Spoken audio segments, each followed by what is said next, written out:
Good morning, everyone. Thank you very much for joining us today. My name is Jonathan Crisp. I'm one of the directors at BarnOwl. We run these info sharing sessions every 2 months or so.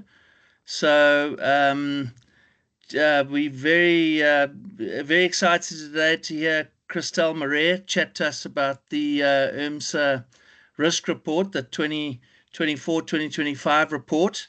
It was actually produced really before the elections, so I think a lot has changed since then, but it's going to be very interesting to get Christelle's feedback today. So obviously there's renewed energy now with the government of national unity, and I think we can see that in the exchange rate. We can see that in just the general positivity in the country right now. So it won't be all doom and gloom. Just to introduce Christelle Marais. Christelle Marais is a director of Lucidium, a consulting company, but Christelle has extensive experience in almost every aspect of risk management, from risk to ethics to ESG to um, business continuity, sustainability. I've known Christelle for a very long time, and she does some excellent work and has extensive experience. Worked in a lot of businesses as well. Focuses a lot on risk management frameworks, policies, extensively private sector, public sector. So has a wealth of knowledge and information around in risk management. So we are very chuffed, excited to have Christelle that's given up her time to present to everyone today. Just a little bit of housekeeping. Everyone is muted right now. Well, that's apart from myself and Christelle soon. But if you could just post any questions you've got, you can still post in the chat group, in the Teams chat. And then what we'll do is we'll try and answer them as we go. But at the end of the presentation, we'll open the floor for questions. So then you will be unmuted. Another thing is that the presentation, the Christelle's presentation, will be on our website after the presentation. I mean, after this info sharing session, and we will also do a short write-up of it, normally in our newsletter that comes out a little bit later. But I think without any further ado, let me hand over to Christelle, and thank you very much, Christelle, for your time. Really appreciate you being with us today. Thank you. Thanks so much, John. Oh gosh, I've got an echo. I'm gonna turn my speaker off and camera off just now as well. So maybe then hopefully the echo will go. Okay. Thanks, Christelle. Thanks. Thanks a lot, John. Yes, there it's gone. Now that you're muted. And good morning, everybody else. Thank you for joining us. So I'm going to share my screen, and from that point on, I'm not going to see hands. So Jono and Cheryl, you'll just shout if I need to address something. Just let me know when you can see it. We can see it, Christelle. It's perfect. Thank you. Perfect. So colleagues, I'm using the same presentation that I'll be doing a little bit later for the public sector. But in essence, I'm going to look at our risk report a little bit differently. So this heading here is not only related to the public sector, because the whole point of the risk report is actually to bring the private, public, and non-profit sectors together. So if we have a look at at what I would like to cover today, I'm going to start with the last part of the risk report. And there's a very important reason for that.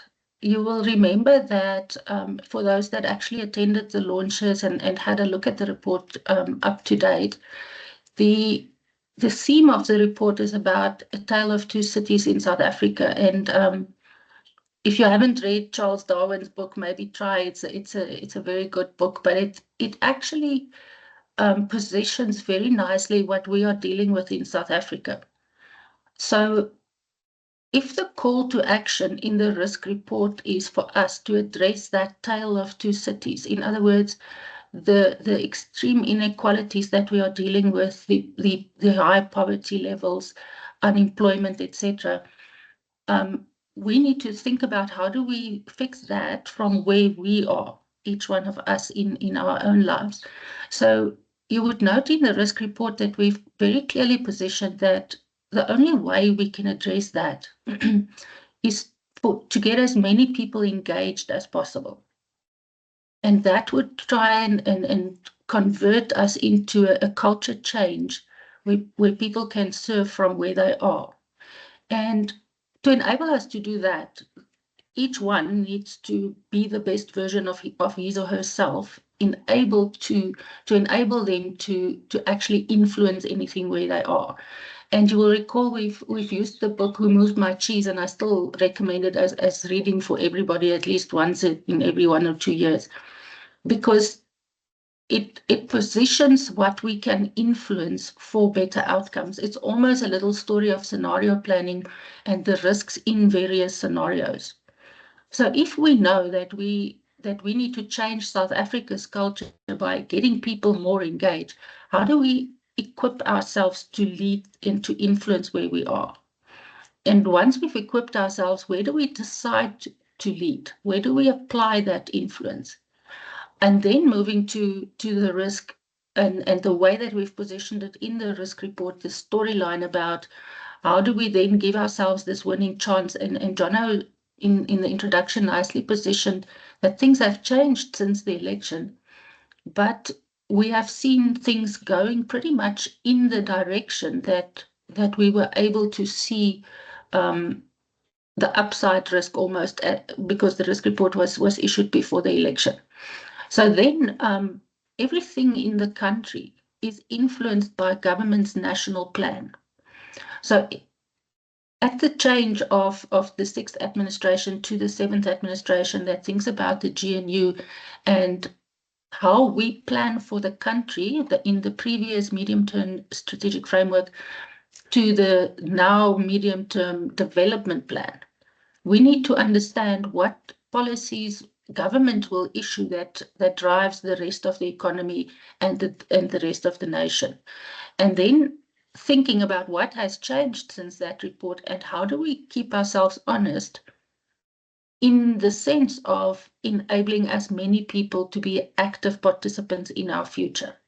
So in a nutshell, that is the content and the storyline that I would like to present to you this morning. So thinking about the tale of two cities, this was at the end of the risk report and also at the end of the launch presentation.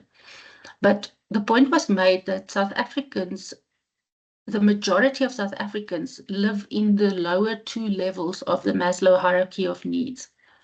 And I would encourage people to read up on this, because in that, where you are fighting for your own physiological needs, in other words, have clean air to breathe, water to drink, food, shelter, sleep, etc. And the next level where you actually need to make sure you and your family is safe, you've got a job to feed your family, your kids can go to a school. If most of us are living in those 2 levels, then very few South Africans can become active to actually blossom, if I could call it that, in the sense of being loved and belonging to a society, having the right, the respect, the self-esteem, the status to make them the best individuals that they can be, which is the top of the Maslow scale.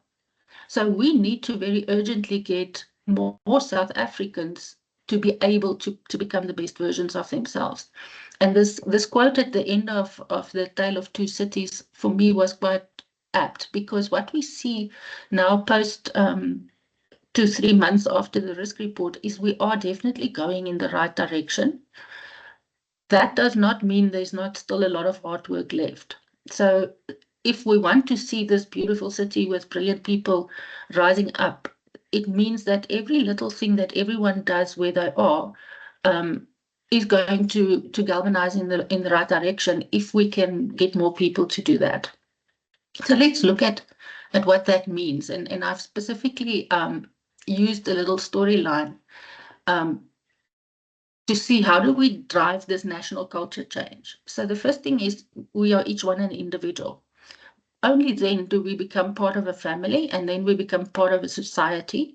Then you choose for yourself a job. We've now chosen risk managers, and like that little Superman there, I think that's what we need to call ourselves, because we can influence a lot if we do it the right way.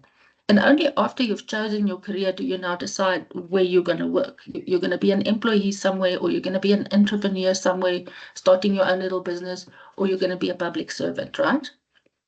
So where do you lead? And the only place where we have, as risk managers, ultimate control is ourselves as individuals and how we apply ourselves in our jobs. Everything else, your role as an employee, your role as a person in your community or society, or your role in your family are influenced by other things. So the point would have to be, if I need to use myself to influence the country, to get more people into the city where they feel safe and they can actually contribute to the economy, then what do I need to do? And often people think about what they need to do, but they don't have tangible ways of doing it. And I want to share just a very simple thing that I've been doing for probably about 10 years, but I'll show you the last 5 years results. So if you think about yourself, you need to know that you are safe. So are you safe and healthy? And you give yourself a score out of 10, right? Just do this every 6 months. Emotionally, how are you coping with life? How are you expressing yourself? Spiritually, how do I illuminate my inner truth? How do I find my purpose in life? How do I find my purpose in South Africa? How do I find my purpose as a risk manager and a family person in South Africa? How do you think? Do you have the right knowledge to be a risk manager? Do you know enough about the field that you want to be in? What is your attitude? How do you show up into the world? And are you where you want to be, or do you want to be somewhere else? In your relationships, how do you connect with others? Environmentally, do you have a good space where you can function in? And then lastly, financially, do you need everything that you have? Now, unfortunately, when people are unsafe, this becomes a reverse, it runs anti-clockwise, because what you first start worrying about is your money. Do you have enough money to live? Then you worry about where you live. Then you worry, so you can see the trend. It goes the wrong way if you are living in the second city. So for instance, here's my scores for the last 5 years. And if you look at the little graph that I've plotted here at the right bottom, the dark green line was where I was in 2020. Then as you go down, I could for myself start seeing where I'm becoming less able to lead, until I hit the black line at the bottom and I realized I need to make a change somewhere. So then the little light green line is quite a big change I've made in my life, and I can see where my score is picking up. Now, this sounds very airy-fairy, but it is critically important that we manage ourselves as we would manage our businesses or our jobs or our risks, for that matter, if you're a risk management. What you can't measure, you can't manage. So you need to not disregard your own ability to serve the country in this context. So coming then, if you decide you are a leader and you want to influence in certain ways, and unfortunately, you can't not be a leader, because whether you are only yourself living alone, you have to lead yourself. So looking at Who Moved My Cheese, there's 4 characters in this book. And we have built the IRMSA scenarios this year around the behaviors of people. Now, the characters in the book are, if you look from, let's look from the right to the left here. So first you have him and her, who the little orange guy is just the observer. He doesn't want anything to change. He's afraid of those sort of things. And we need to recognize we are all afraid of some things, right? Him loves the stability, but he also hates the change, but he's not going to push back too much. He just wants to float along with the rest. Then you have Scurry, who quickly adapts to things, but he never settles down and he never envisions his own end state and then work towards that end state. He's a reactor to what the environment dishes up. And then Sniff, who's the innovator, he senses the changes. He looks forward and says, but if I go this way, I'm going to have a shortcut.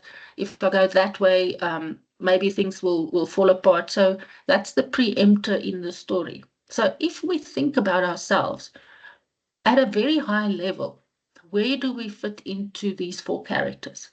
Because when you read the IRMSA risk report, being one of these characters is what you will, behaviors that you will display that will result in a specific risk profile that will result in a specific scenario for South Africa. So as we go along, have a look at the scenarios and the behaviors that are dominant to that. So if you know that you're now in this risk environment with possible future scenarios that can play out, how are you equipped as one of those characters to make yourself stronger? So we've put this now for 2 years. This little graph has been in our thinking with the risk report, because a lot of people just show up in risk management to drive a process. And I always say to people, if you consider yourself as a risk manager to be the facilitator of a process, then you should perhaps go find something else that can make you happier than your risk job, because we are not facilitators of process. We are the integrators of information and the facilitators of decisions. So if you think about how you present your risk work to other people for them to make decisions, you need to critically understand what they want, what makes them tick, and what decisions do they have to make, and what are they afraid of. So if you think about analytical thinking, and in AI nowadays, we are swamped with information. So it becomes even more critical for us to know how to think analytically, because data, and we've seen it with social media and fake posts and disinformation and misinformation, if you don't control that data and which decisions it drives to, then you have a problem, because the wrong decisions can be driven by a very few people in today's AI world. So once you have analyzed the data, you need to be able to critically think about it. And risk managers are often scared to challenge the status quo in their companies. But there are skills that you can learn to constructively criticize and to constructively analyze the information that you present to your executives and to your board. System thinking is probably one of the biggest skills that a risk manager should have, because we all know that if people define a specific risk and now they go and look at the causes and consequences and they define preventive and corrective controls, out of those controls, there could be new secondary risks that could be driven. If you think about the CrowdStrike event that we had earlier this year, that's a perfect example.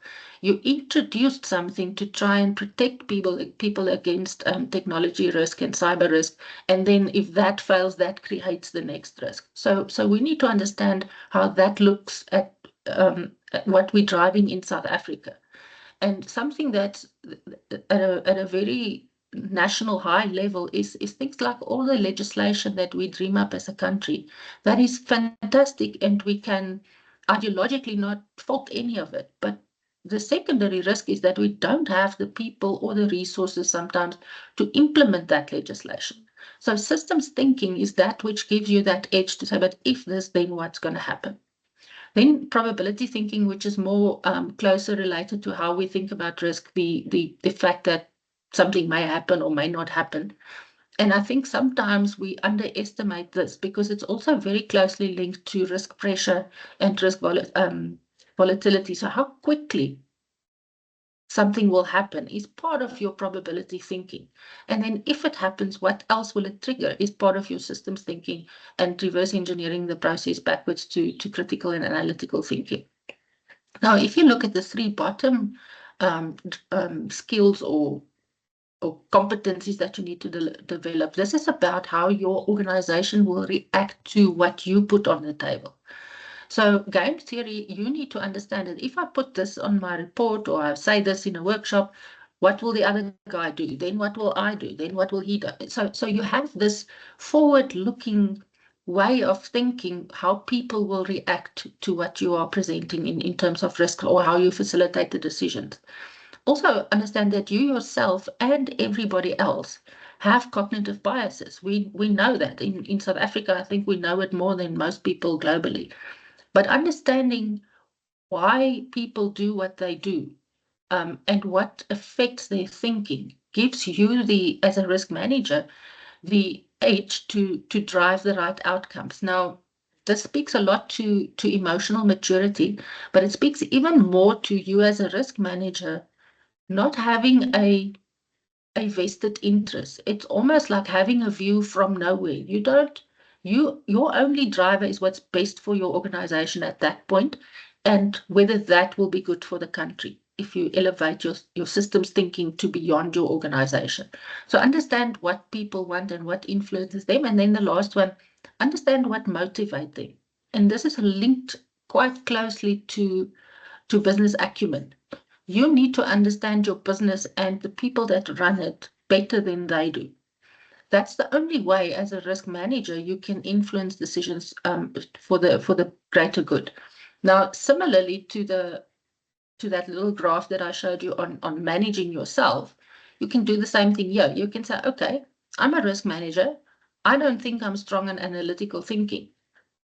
I think I need to mature this one first before I move to the rest. And this is how you manage your personal development in line with what happens in the country. Often people just say, oh, I want to be a CRM prac or a CRM prof, or I'm going to do a university PG or a certificate or something in risk management. If you are already strong in risk management, but you're lacking in all of these other skills and competencies, then maybe it's time for us as risk managers to think of ourselves as influencers, as critical thinkers, as people who can motivate the country in a different direction, as systems thinkers, and manage that in your own space. So similar to that, just give yourself the scores, and it can be as subjective as you want it to be. But if you are open to how people respond to what you present in your organization, you will also get some clues around where do you need to make yourself strong to influence your organizational culture and the national culture.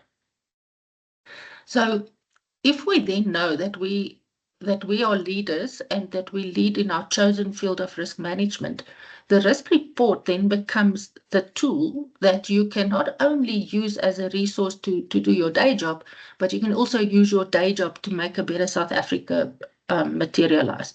So looking at this slide, we put this up in the risk report, and the links to those previous reports are in the latest report. So you can just click on any of those and it'll take you to 2015 or 16 or 17 when we spoke about any of those risks.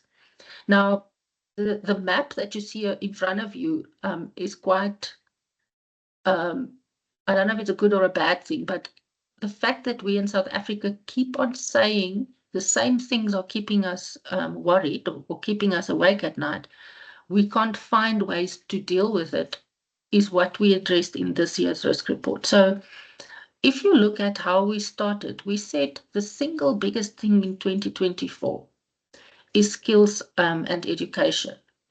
And differently from what people sometimes think and how we positioned it in the past, we did not think of it this year only in terms of education, getting more people through varsity, getting the school system to work. We said there are skills in the economy. There's people surviving in the second city,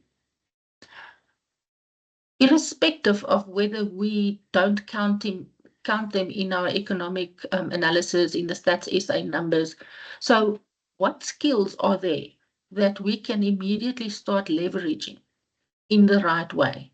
Because the top 5% of people that's educated in the country need to almost free themselves from doing work that other people can do. And I'm saying this very carefully, but there was this joke always, or not a joke, it was actually sad when some people were saying people litter in South Africa. The municipalities were struggling about this a lot. And when there's a cleanup drive, people will say, but I'm providing a job for somebody to pick up the rubbish that I'm dropping. And the bad thing about that culture is that we don't think people can actually do a better job. Maybe there's something better for them than to pick up litter. So when we think about education and skills, we need to all say, how do we uplift what we do every day, and then apply the skills that's already there while we're developing strong schooling system, proper high schools, proper matric pass rate, proper tertiary education. So that is the single most critical pivot in the risk report. The pivots in the risk report are those, there's only 3 of them, and they are those things that will put us on the right trajectory.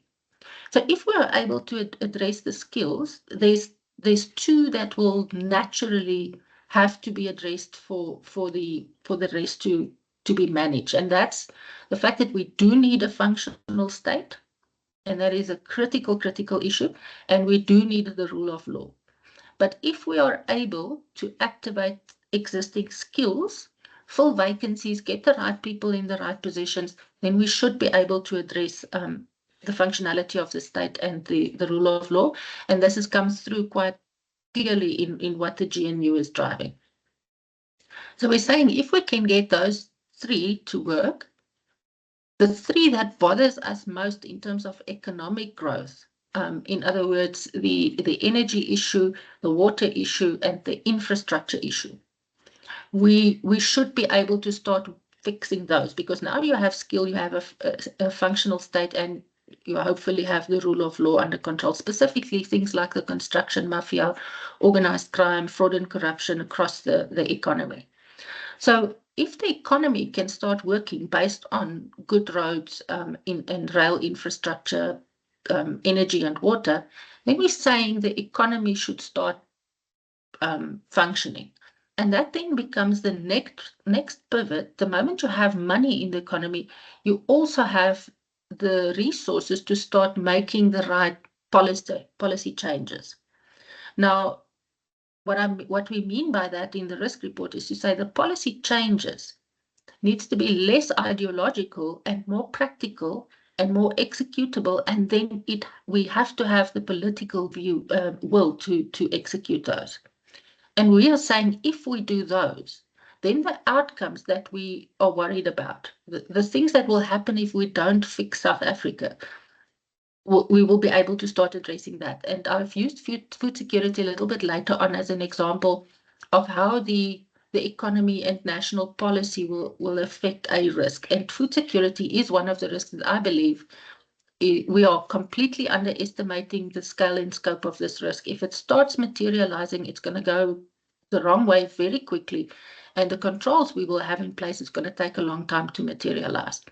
So food security, and then social security and inequality, because if the economy can create more jobs, we can activate more people as dignified and respected citizens that contribute to the economy out of the second city into the first city.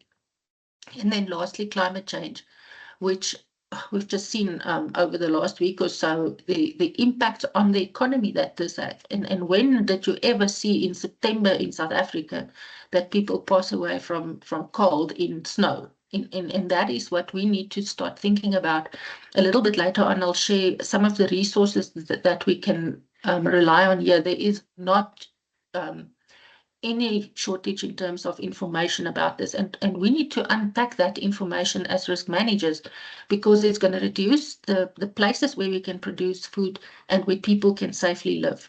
And we need to try and figure out how we do that now, so that by the time climate change hits those areas in South Africa, we've actually addressed them.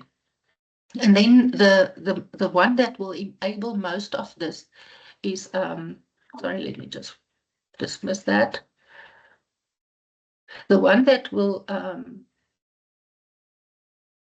drive and enable most of our risk thinking and the pivots and drivers here is technology. It is the biggest risk if we don't know what we're doing, but it also is the single most important enabler for us to manage these risks. And then lastly, we have to manage the culture to get the technology going, to get skills going, to fix the rule of law and a functional state, and then drive the rest of the risks.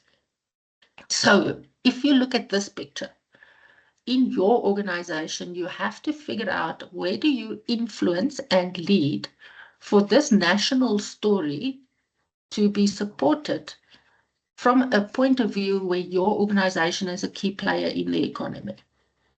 So I'm going to try and position that same story for you, because this is what will give us a winning chance in terms of turning our risks around and not having the same risks for 10 years. So like I said, we need to have our skills that will drive functional state, rule of law, will then drive the three things that inhibit our economy and ultimately can inhibit our survival. We will then have to create a working economy that can produce resources in the form of money and skills, etc., that can influence the right policy, will give us social security, food security, climate, enabled by technology and enabled by the culture.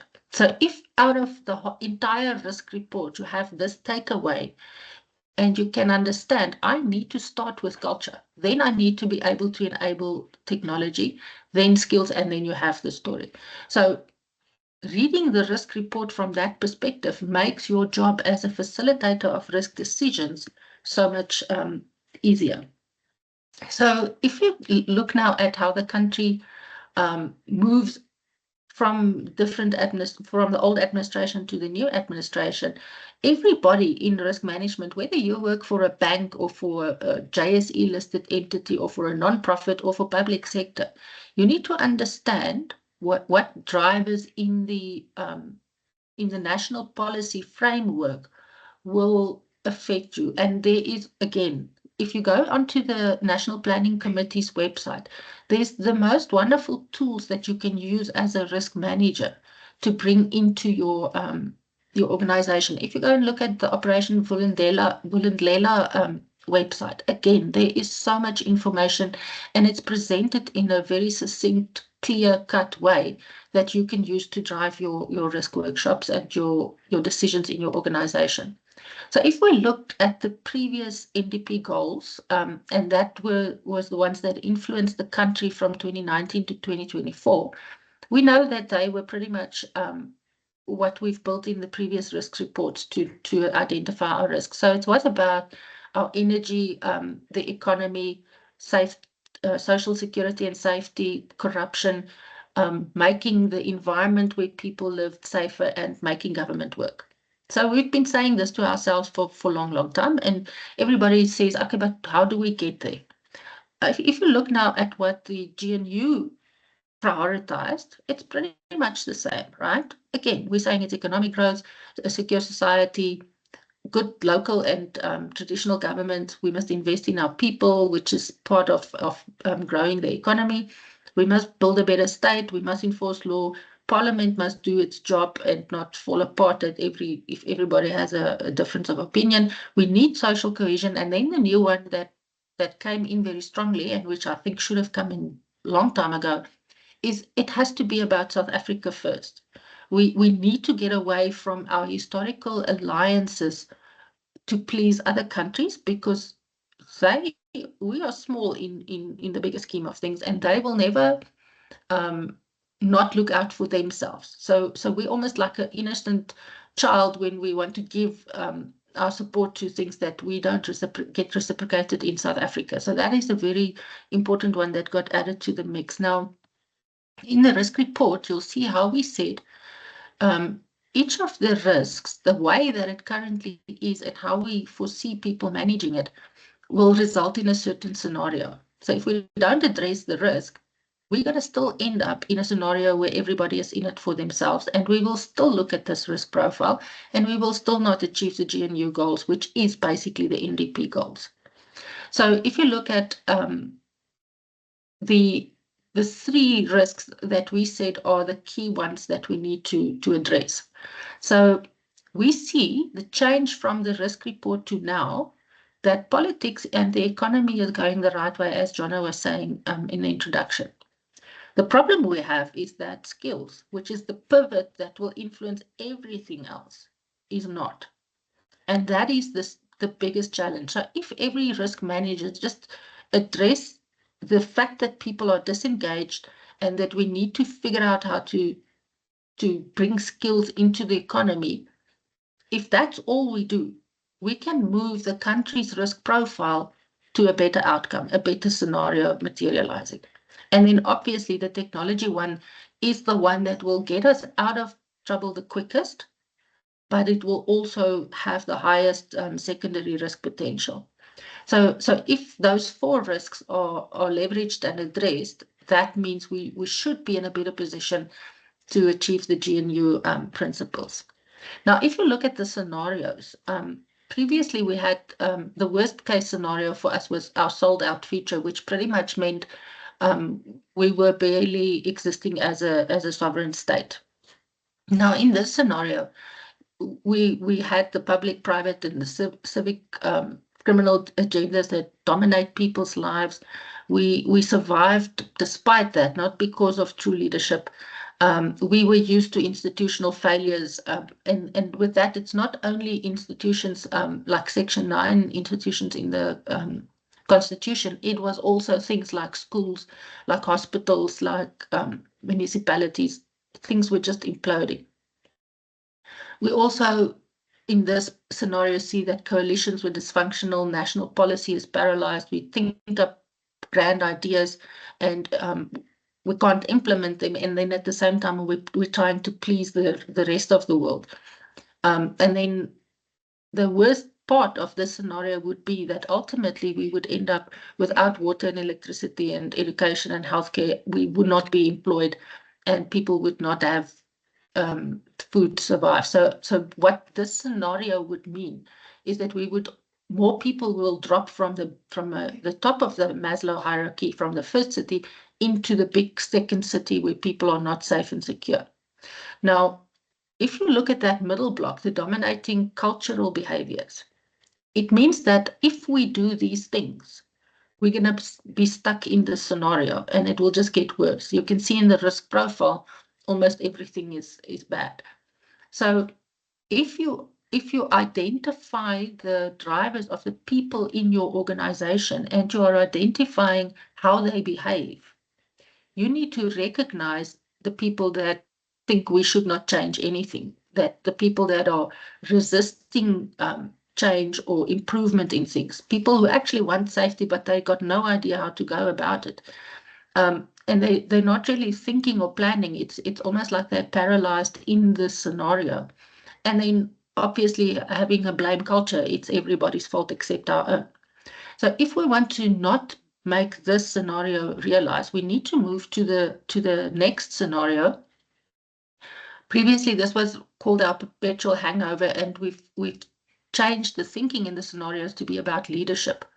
So in the scenario where we see, you know what, we think we need to change something, but it must be somebody must come and save us. And in a previous risk report, we made the point to say, but there's nobody coming. We are the leaders we've been waiting for. So in this scenario, if we are still waiting for people, it's about short-termism, it's about ideologies and historical relationships, and people are just exhausted by going through their day-to-day lives. What that then causes is that the moral fabric of our society unravels, and there are only here and there a few leaders that see this, but their impact is minimal because they're fighting a war. It's like a drop in the ocean.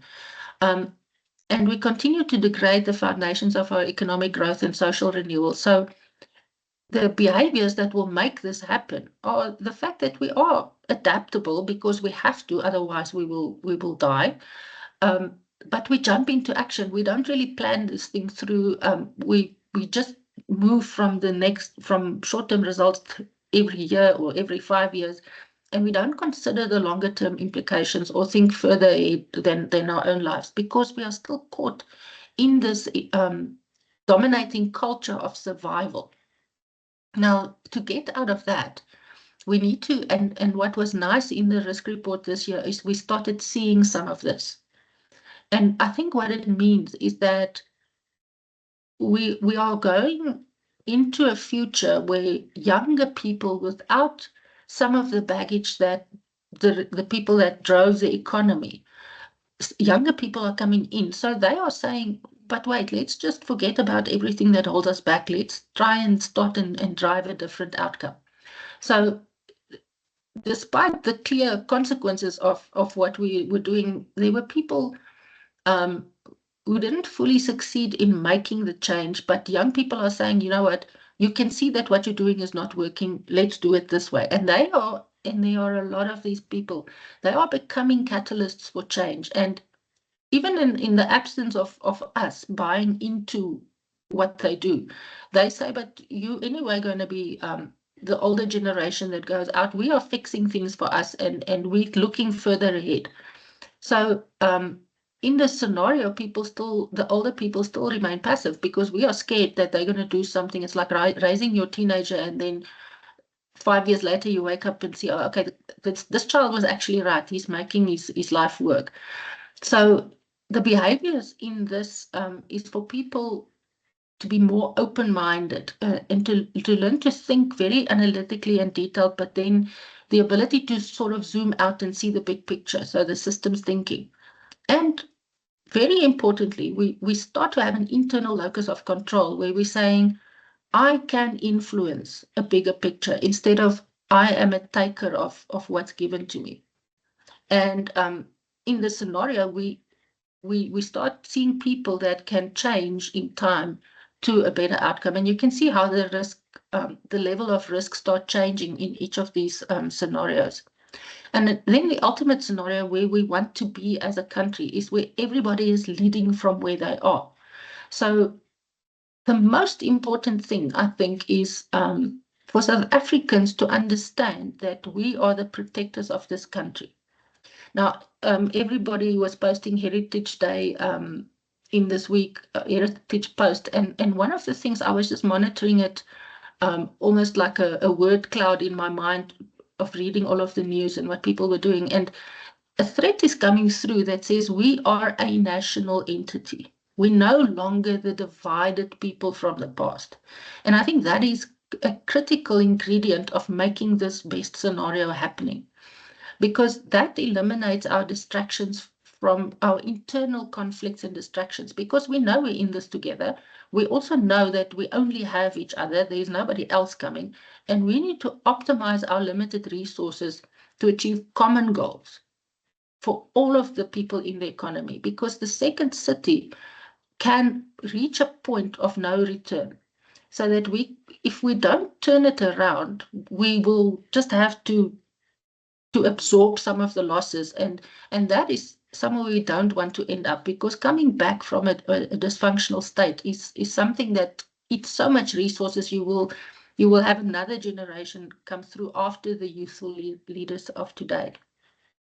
So the behaviors that we want to aim for as risk managers and to influence in our organization is for people to start understanding we must accept and engage on uncomfortable truths. And a risk manager's role in helping your organization internally to process bad news is critically important. You want to have the discussion about bad stuff in your organization before it goes out and it hurts you even more.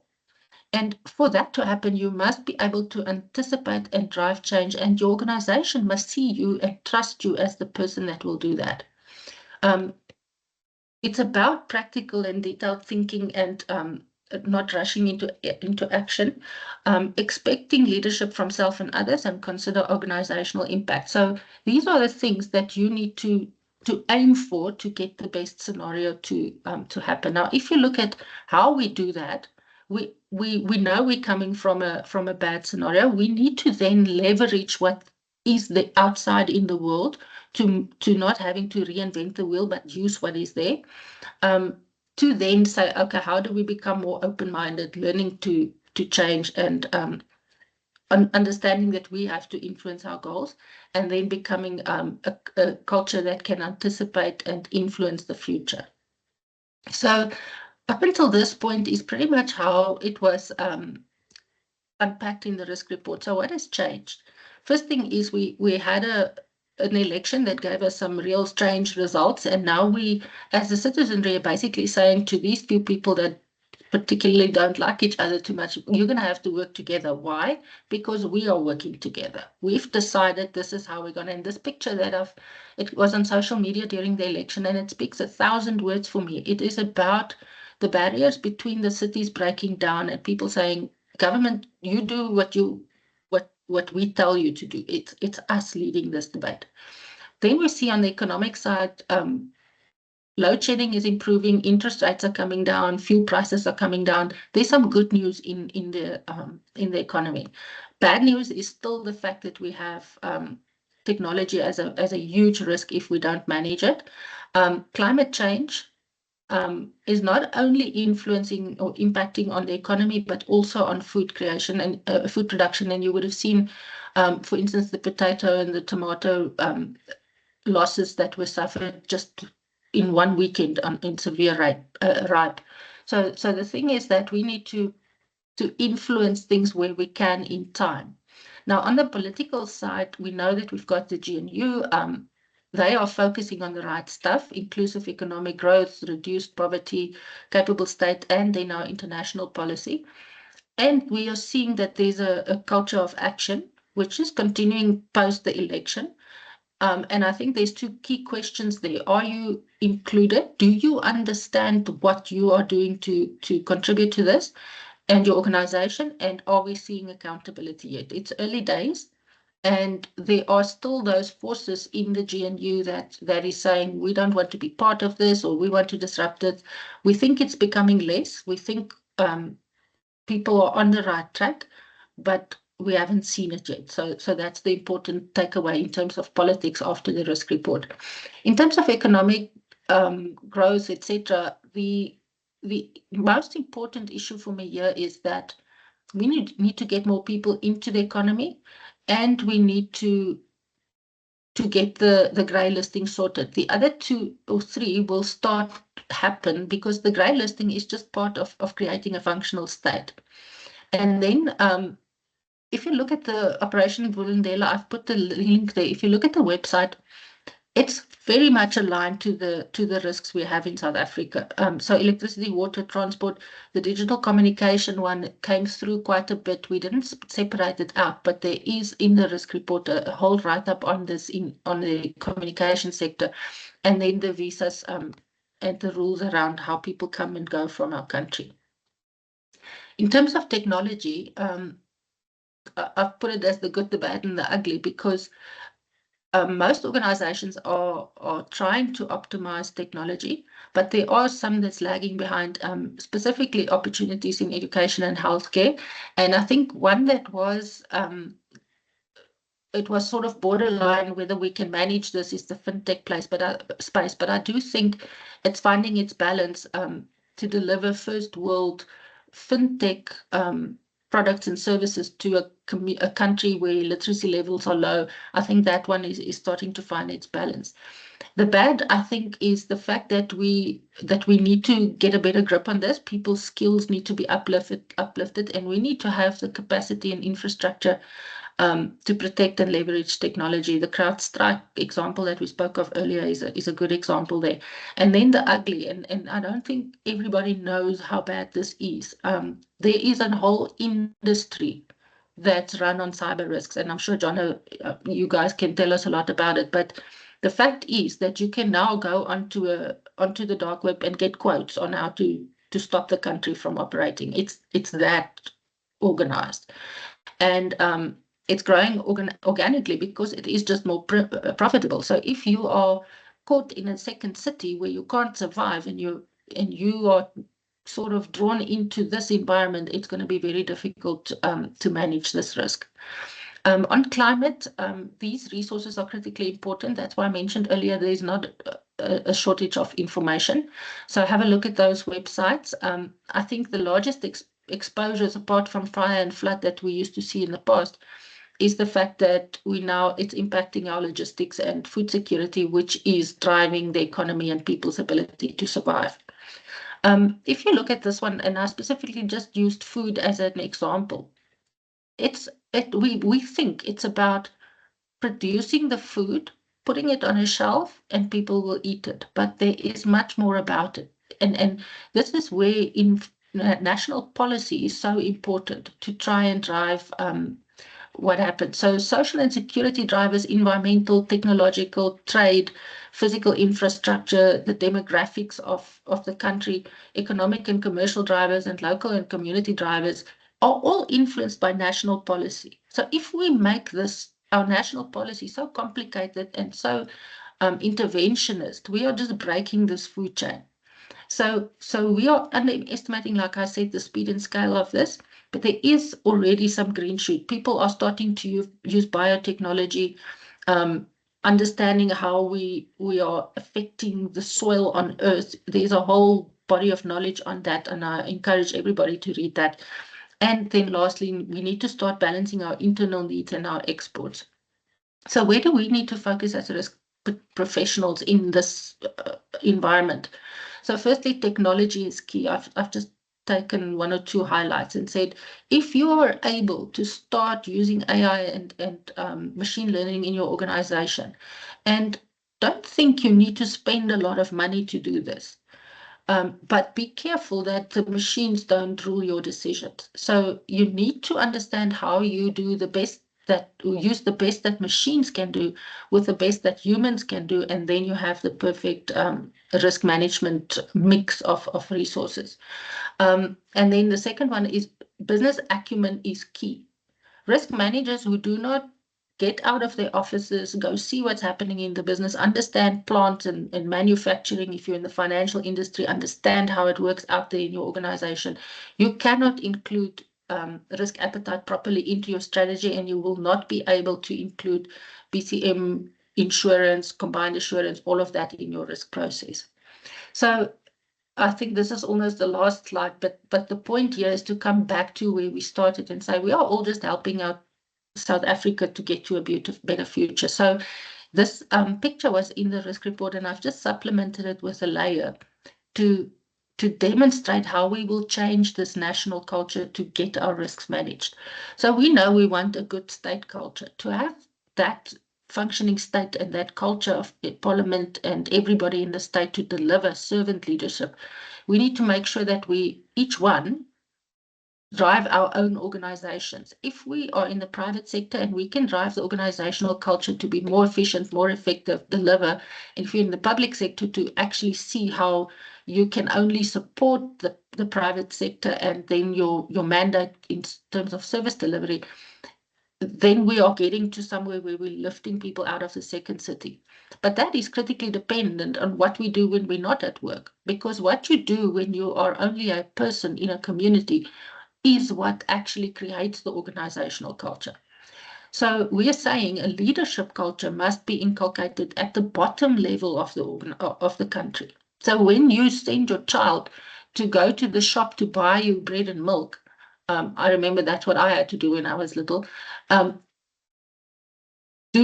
they come back and say, oh, but I've lost the money, but meantime they've eaten the ice cream on the way back to the shop? So that culture to say, but let's deliver and be accountable to each other is critical for us to inform a social culture, to inform an organizational culture, to then inform a state culture. So it's about individual behaviors. So theoretically, this should be easy, but then there's this picture. And I think we have not seen this properly. We've seen it theoretically and academically, and we sort of know it, but if we say culture is eating strategy for breakfast, then psychological safety is eating culture for lunch. And this is where we need to have an eye opener and say to ourselves, what do you do and what do people around you do to make all of us safe enough to have the difficult discussions, to drive our behaviors to a different result. And if that's the case, we're saying, where do you lead then as a risk manager? How do you identify that psychological threat in your community, in your family, in your role as a risk manager, in your organization? Where is that and how do we fix that? So, Jono, I'm going to stop there, and colleagues, I'm open to taking some questions. I'm just going to go out of the presentation mode so I can actually see you. Thanks, Jono. Yeah, thank you very much, Christelle. That was very informative and really uplifting, actually, and very positive. So the kind of things we can do to make a difference, it's all up to individuals, and individuals can make a huge difference, and working together and leading where you stand, as you say. So, yeah, thank you very much. Cheryl's going to open the floor now to everyone, so that may want to ask a question. So please, guys, put your hands up if you've got any questions for Christelle. Joy's got a question. Go for it, Joy. Thanks, Jonathan. I would just like Christelle to recap scenario 2 for me, please. I had a break in the link, so I just want to recap it quickly. Thanks. Jono, is that fun? Can I? Yes, yeah, go for it. Okay. So I think scenario 2 is that it's that scenario where we still pretty much caught in the past, but we do realize that something needs to change. We just don't think we need to change it. We think somebody will change it. So we produce short-term results, like similar. A good example of this would be, your AGM is coming up as a company, and your shareholders are going to be complaining about A, B, and C, and now you quickly try and do something, but it's not sustainable after the AGM. Similar with an election, you try and produce sign off some legislation just because I need to do something after. NHI is a good example, and now we don't. So we've signed it. We thought we were going to get some votes, and now it's not there. We don't even know how to implement it. So that's the scenario in this case, and it will sustain us a little bit for a short term, but it won't fix any of the problems in the country.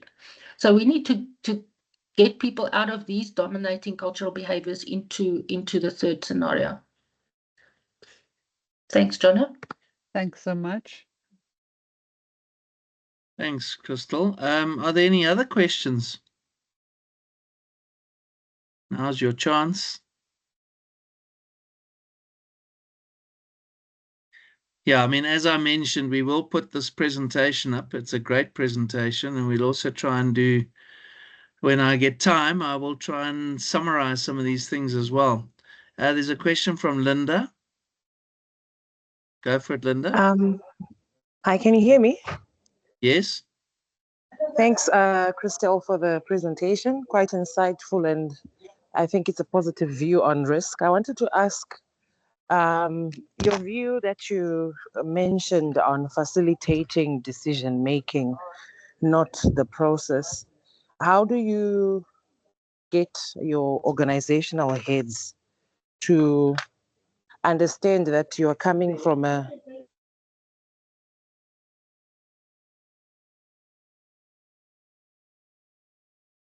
Sorry, Jono. Yeah, Linda broke up there. But I think you got. Can you hear me now?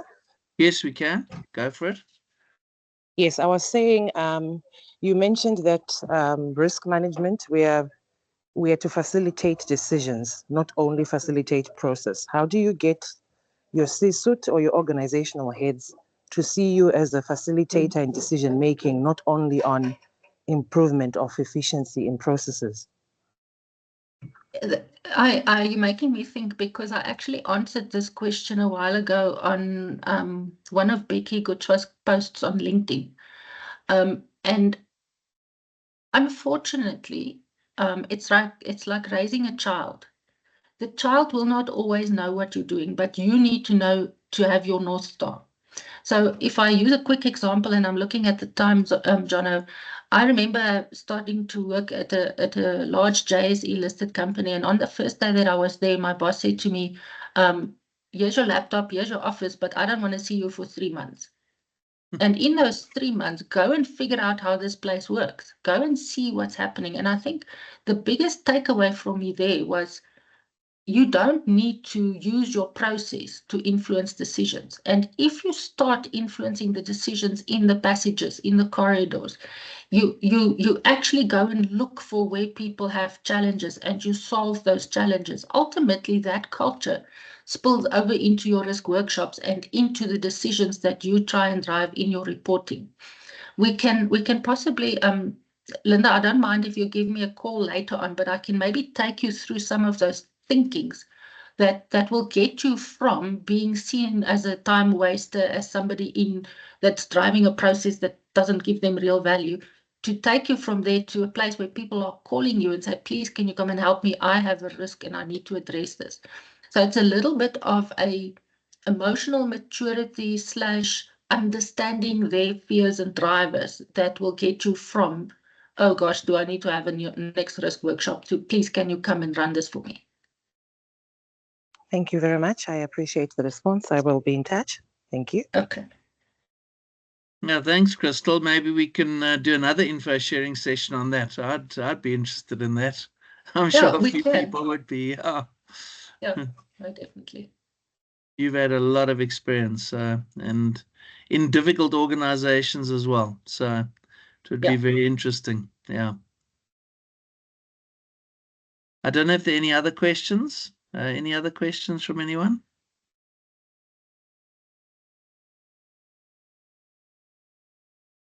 I don't think so. So I think, we'll put the presentation up. I think, Christelle, your contact details are probably there at the end of the presentation. So yeah, it's on the last slide. Want to contact you directly via email, then that's great. But thank you very much for your time today, and thank you to everyone for joining. And a very positive presentation, and I think a lot of takeaways. So thank you for your time, and thank you to everyone. Thank you. Have a lovely day. Thanks, colleagues. Keep well. Thank you. Bye, guys.